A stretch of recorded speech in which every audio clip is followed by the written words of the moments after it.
السلام علیکم سټوډنټس نن به مونږه چې کوم ډیویټډ نیسل سیپټم دی ډي ان اس دی نو ډي ان اس اوس ویل کېږي څه ته دا د څه د وجې راځي دا زموږ سره چې کوم ډیزیز دی دا د آیز اینډ ای این ټي نرسنګ چې کوم زموږ سره په اډل هیل نرسنګ 2-4 سیمسټر کې ډیزیز دی نو دا به سټډي کوو. اوس راځي چې ډیویټډ نیسل سیپټم ګوره ته نیسل سیپټم دا زموږ سره چې کوم نوز دی د نوز چې کوم دواړه چې کوم نیسټرل دی دا څه کړي دا سیپریټ کړي دي د یو بل نه خو دا څه دي دا مکمل سټریټ دی ټیک ده نارمل څه وي نارمل چې کوم سیپټم وي هغه سټریټ وي.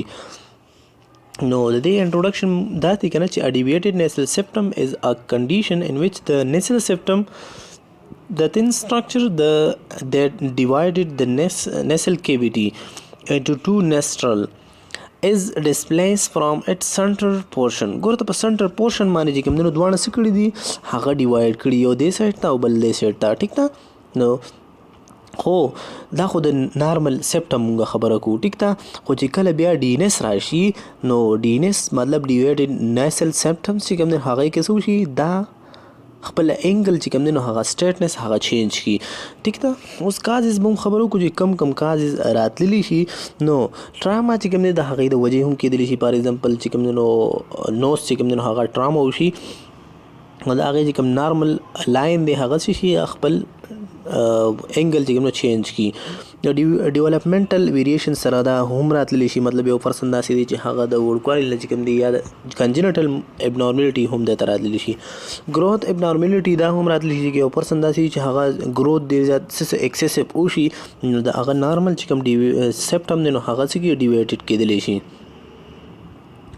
ها جی اوس راځو چې کوم دا د ایجنګ سره هم کېږي نو ګوره ته موسټلی چې کوم ایجنګ ټایم د یو پرسن څه کېږي هغه سټارټ کېږي د دې چې کوم بون هغه نارمل دغه وي سټرکچر وي هغه څه کېږي هغه ورو لاس کېږي مطلب اپورډ کېږي ټیک ده.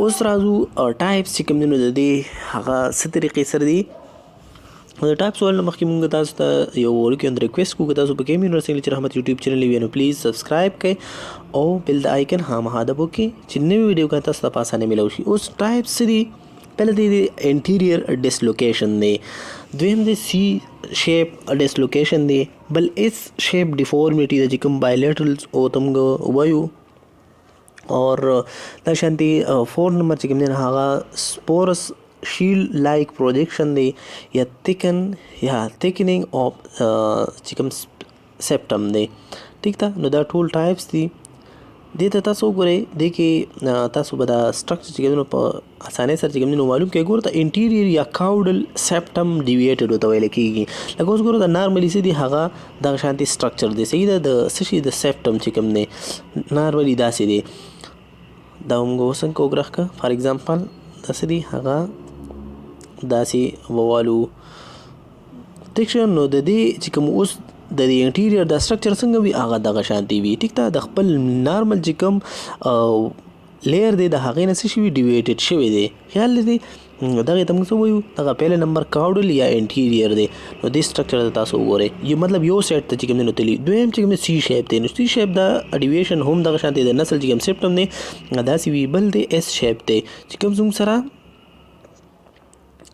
دې کې څه شوي وي سوري دې کې چې کوم سیپټم دی هغه داسې ډیویټډ شوي وي اور چې کوم زموږ سره 4 نمبر دی نو هغه سیپټل صفر وي مطلب دې کې ابنورمل داسې ګروث خوندګي به شي وي او یو سایډ ته موستلی ډیوایډ شي او بل څه دي سیپټل ټیکننګ دی مطلب چې کوم نارمل هغه سیپټم مو کارټلیج دی نو هغه څه شي وي هغه ډیر زیات ډیویټډ شوي دي پلم شوي دي. اوس راځو چې کوم کلینیکل مینیفیسټیشن د چې کوم ډي ان اس دی د هغه څه کېدی شي نو نیسل ابسټرکشن هم کېدلی شي صحیح ده. دویم چې کوم دی لاس اف سین بلکې چې سمیل دی مطلب انسومنیا نو دا ټرمینالوجي دا هم تاسو یاد اوساتئ چې انسومنیا موږ سره لاس اف سمیل ته ویل کېږي. نو ډي ان اس په وجه باندې چې کوم هغه سینسیشن دی د سمیل هغه سینسیشن هغه څه شي لاس کېږي ساینوسایټس چې کوم دی هغه کېدلی شي مطلب ساینس سیمټم دا دی چې انفلمیشن اف د ساینسز بکیږي. ٹھیک ده ایپیټیکسس پکې هم کیږي، مطلب نوز بلیډ بیا به د دې نه بعد موږ ایپیټیکسس وایو خو په ډیټیل سره. نو دا هم د څه کېدی شي د ډي ان اس هغه ټایپس کې راځي، ول د ایکسټرنل ډیفارمیټي به راځي. اور ایکسټرنل ډیفارمیټي مطلب دا چې کوم نارمل نوز دی کنه هغه به څه کي، هغه به د یو پرسن بیا څه وي هغه خپل شیپ کې نه وي، ډیویټډ غونته کې وي، یا به سم بهر سایډ ته پروډوټ شوي وي یا به یو سایډ ته کوک شوي وي. ټیک ده، نو د دې ته ایکسټرنل ډیفارمیټي وي.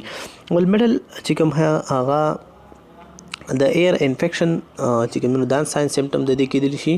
ٹھیک ده، بل موږ ډایګنوسس خبرو کوو. ډایګنوسس کې راځي چې میډیکل هیستوري به موږ چیک کوو. پهله نمبر میډیکل هیستوري دا، دویم چې کوم فزیکل ایگزامینیشن به موږ چیک کوو، دریم چې کوم اوس چې کوم د زموږ سره د فزیکل ایگزامینیشن به موږ کوو، د هغې نه بعد چې کوم سی ټي سکین او سره چې کوم ایکس رای ده نو هغه به موږ څه کوو، د دې دپاره پرفارم کوو. اوس دې دپاره ولې ځکه چې د دې موږ نارمل چې کوم شیپ دی هغه چیک کوو. بل میډیکل منیجمنټ چې کوم زموږ سره میډیکل منیجمنټ کې به دا کوو چې انټي بایوټیک پوته ورکوو که چېرته دته څه شوي وي ساینوسایټ انفلامیشن اف د ساینسز ورته شوي وي.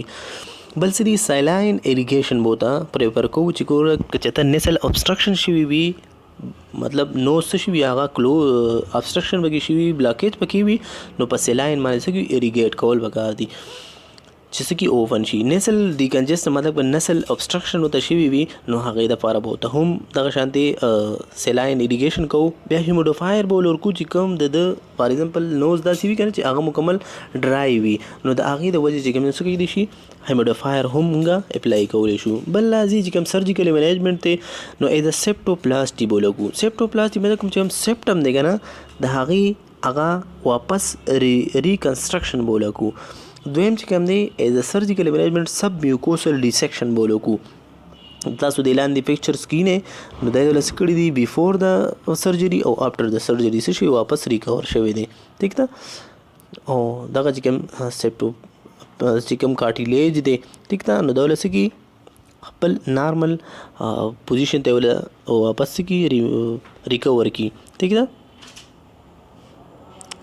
اوس نرسنګ ډایګنوسس چې کوم سره دی نو امپیر بریثینګ پیټرن ریلیټډ نسل ابسټرکشن ډیو ټو د ډیویټډ نسل سیپټم. ګوره دا د چې کوم هغه بریثینګ کنډیشن دی هغه څه کې دغه کې ډسټرب کېږي، ولې ځکه چې د نسل ابسټرکشن شوی دی. دویم چې کوم دی انفیکټیو ایروے کلیرنس، د چې کوم ایروے د هغه کلیرنس نه وي نو د دقې په وجه باندې نسل ابسټرکشن.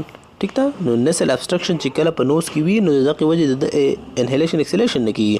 نو نرسنګ ډایګنوسس وي داسې چې مطلب اوس ګوره ته یو پرسن ته پین دی نو څه د وجې دی، ځکه چې دته نسل څه دی ډسکمفرټ دی یا پوسټ سرجیکلی فین آفټر د سپین چې کوم سیپټوپلاسټي ده ریسیکشن دی. ٹھیک ده، ریکنسټرکشن چې کوم کړی دی ورته کوم سیپټم دی هغه ورته څه کړی دی سرجري کړې د هغې د وجې دته څه کې اکیوټ پین کېږي. بل چې کوم مطلب امپیر کمفرټ ریلیټډ ټو نیسل کنجیشنز a sinus pressure which may cause discomfort. دقیق څه کول د امپیر کېدو د وجې د نسل کنجیشن د وجې د څه کېږي هغه کمفرټ ورته ختمېږي. اوس پری اپریټیو چې کوم نرسنګ کیر دی نو دا د اسسمنټ پکې چې چیک د پیشنټ هیلث اینڈ هیلث هیسټري میډیکیشن اینڈ الرجي وغیرہ دا ټول به چیک کړي چې اسې نه ډیورینګ د سرجري دته څه الرجیک وغیرہ ریسپانس چاته را نه شي. دویم چې کوم دی هغه وسه کې چې ایکسپلین د سرجري why it is needed and any risk or benefits, teach the patients about care before and after surgery. بیا ولومغه ایجوکیشن ایز ایجوکیشن ورکو چې څوک مطلب دا پروسس تعالی چې موږ کو نو ایکسپلین بکو د ټوټل سرجري به څوک ایجوکیشن بول ورکو نو دی بیا زموږ سره سوي کوآپریټیو وي. Pre-operative medications چې کوم ګیو او prescribed medication like antibiotic and steroid in څه دپاره to reduce swelling یا inflammation. اوس یو سره پوسټ اپریټیو چې کوم نرسنګ کیر دی نو هغه به دی چې منیټرنګ به ولکو ریګولرلی چیک اپ وایټل ساین اینډ واچ فار ا ساین اف بلیډینګ. ګورو به چې د بلیډینګ وغیره د دنه خو نه کېږي. انفیکشن اور ادر پرابلمس دا به چیک کو. بیا فین منیجمنټ اور پین منیجمنٹ لپاره به موږ الرجیسکس چې کوم دی نو ورکو. او د ایروے منیجمنٹ لپاره چې کوم دی نو واچ فار ا پیشنټ بریث کلوزلی فار اینی نیسل سیلنګ اینڈ بلاکیج چې د بلاکیج وغیره شي د هغې دپاره به څه کوو هغې دپاره ایروے منیجمنټ به ولکو.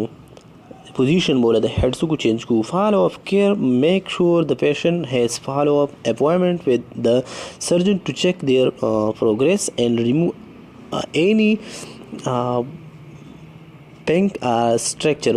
مطلب دې کې څه کوي چې کله د سرجري کړي وي ته پینز وغیره لګولې وي نو هغه سي مونږ به فالو اپ کیر خامخا کوو ځکه چې دوباره د دې څه کوي هغه پروګریشن یا څه پرابلم پکې راځي هغه مونږ څوک مونیټر کوو.